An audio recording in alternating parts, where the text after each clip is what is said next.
Tool handle and paddle repair using a 6-inch bench grinder. William Hovey Smith, 2014.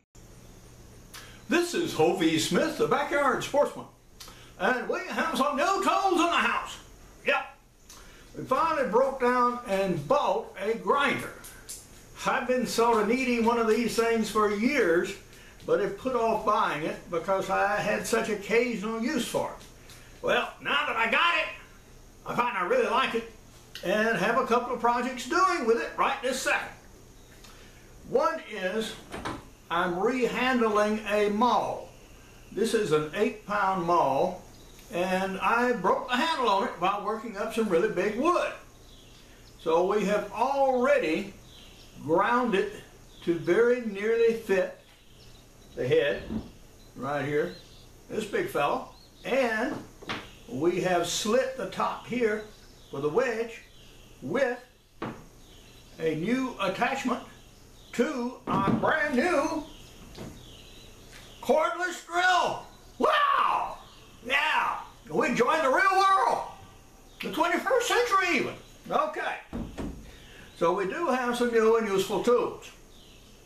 Now this is a 6-inch bench grinder, and it was the least expensive one that I could find. Now 8-inch grinders are much more common and cost from the same maker about $30 more, and as it turns out would be worth every cent. Yeah, if you're going to buy a new grinder, go ahead, pay the extra bucks and get an 8-inch.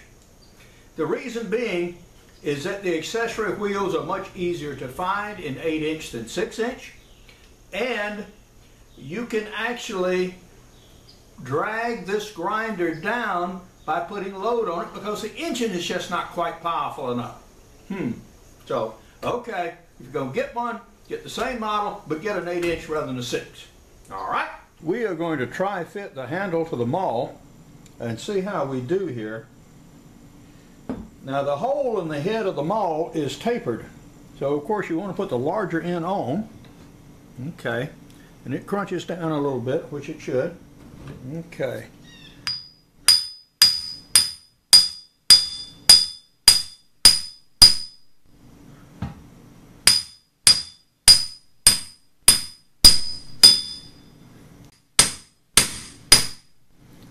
Flush down and flat.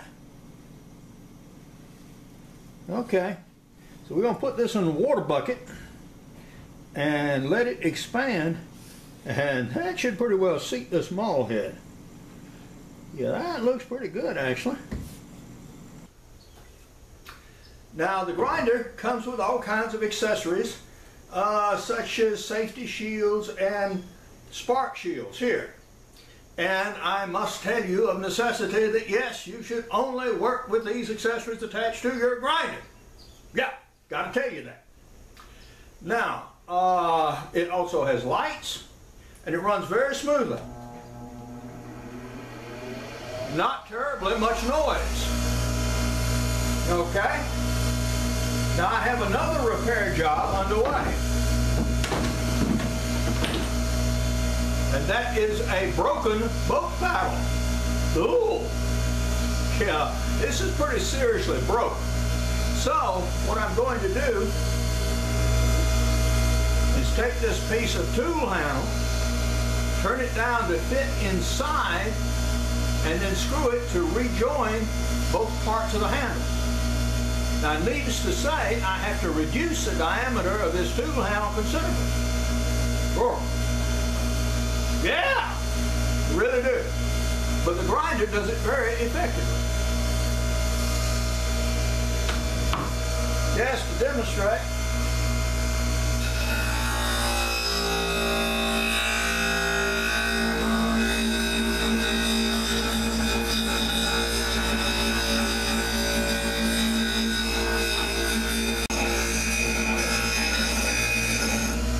If this will turn down metal, it will most assuredly turn down wood as it does.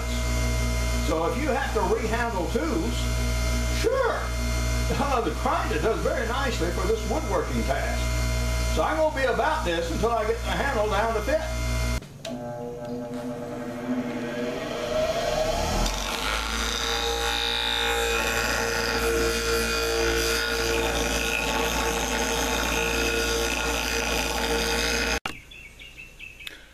dogs and I have just come in from hunting, and we are now resuming with rehandling our broken two-handed paddle.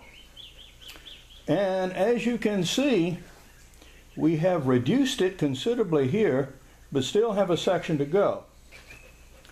The obvious question is, how am I keeping this round? The way you do it is to try fit it to the handle. Now when we bring the handle up like this, and we slide it in, twist it a little bit, it marks the wood. Since this is aluminum, you can see these dark marks. Well, this is where it's bearing, and this is where it shows you it's tight, and you need to move a little more wood. So we're actually doing pretty good on the back part, and then we're going to remove more wood here, and of course remove the rest of this till we get it all down to the uniform diameter. Now we have a problem,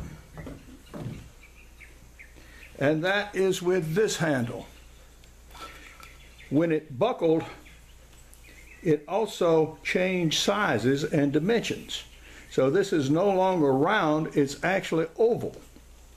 So that's going to be a little bit of a problem. We're going to cut it off to here where it's more nearly round, and then expand this back to round, dry fit a portion of the handle here, to even it out, and then finally glue it in with some Gorilla Glue, which actually expands when it sets and takes care of any of these little irregularities and gives a uniform bond over the whole length of the handle.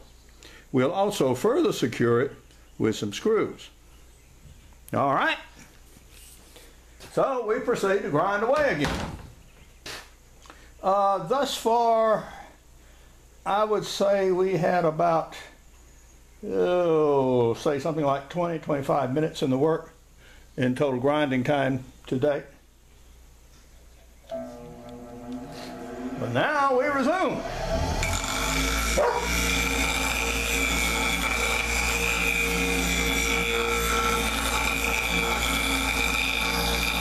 All right, then we step up and take the next section and do it about 2 inches at a time seems to work best.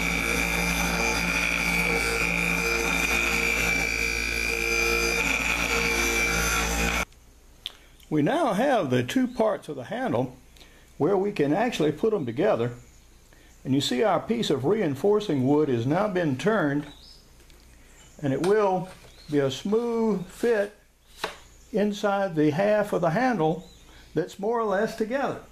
Now we're going to have to trim the other one and actually drive this piece in it to straighten it out, but that'll be the next step. Now we've got the bent end of the handle in the vise, and we're going to cut it off with this jigsaw and see if we can get it more or less straight, which is a challenge. But okay, here goes.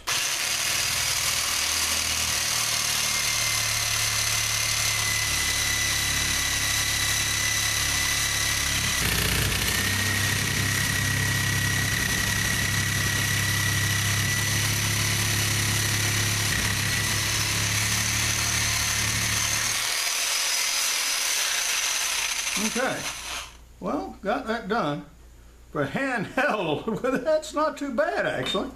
Okay, well, and we got something that's more or less round.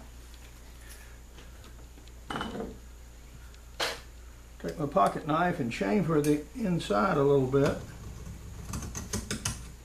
This being aluminum, you can work it with steel.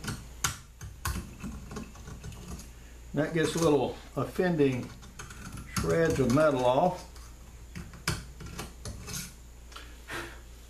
Okay. Now, let's see how nearly round it is. Actually, better than I thought. Yeah. Okay. That is about nearly it.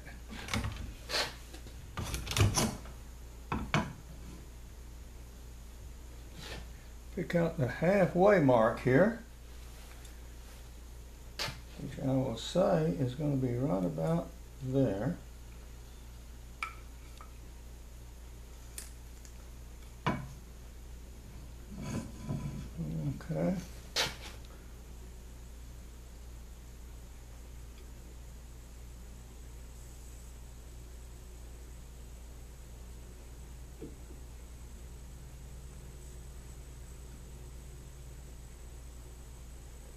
Yeah. That's about the point that we'll need to go in. If we can get it there.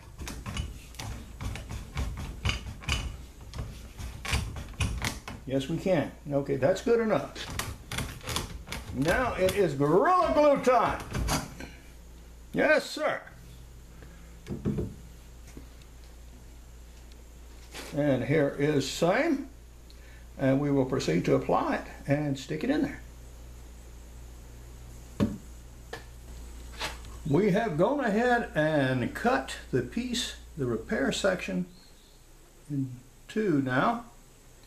And now that our Gorilla Glue is pourable, I'm actually putting it on the half that's going into this part of the paddle. I'm going to get a smear on it so it'll go all around. There will certainly be some excess oozing out on the surface, I have no doubt about that. When I turn it in the paddle, this should give a more or less uniform coating all the way. Okay, let me find my index mark here. There it is. All right, here goes, guys.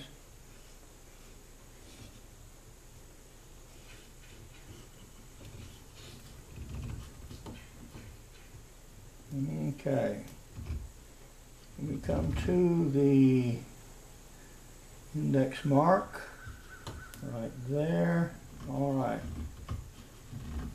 I'll twist it up. That's good. Okay.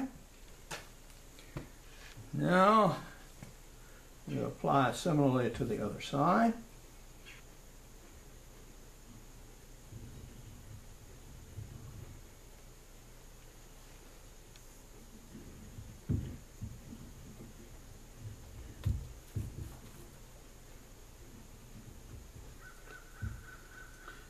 Now, one thing to watch out for that you can't see, of course, is when you get through, you have the ends of the paddle pointing in the same direction.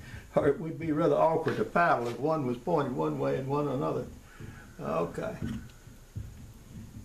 So make sure you get your gluing good, but pay attention to where your paddle fits too. Okay. All right. That looks very well smeared indeed.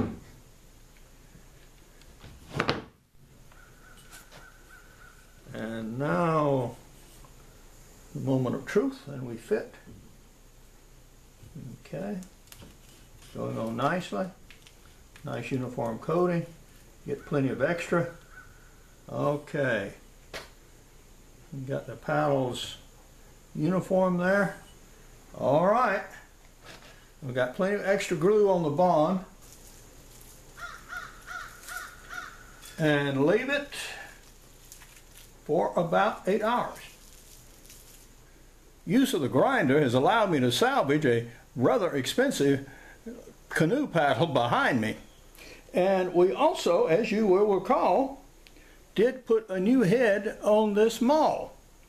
Now you will notice we did one more thing after we ground the head and fitted it, and that was we put this steel wedge in here and also soaked it in a bucket of water.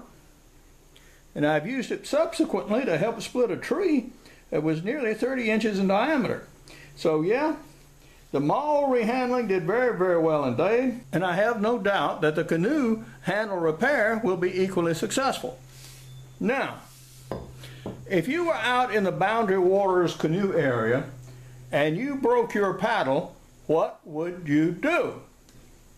Well, what you do is you find the nearest beaver pond and you pick you some willow and you cut you a section of green willow and you put it in the two halves and you jam fit it together and you paddle along. Now, green willow will dry, but when you're in the water with it, yeah, it'll stick together pretty well. And if it's a tight fit, you could even run it the whole length of the handle to give you maximum reinforcement.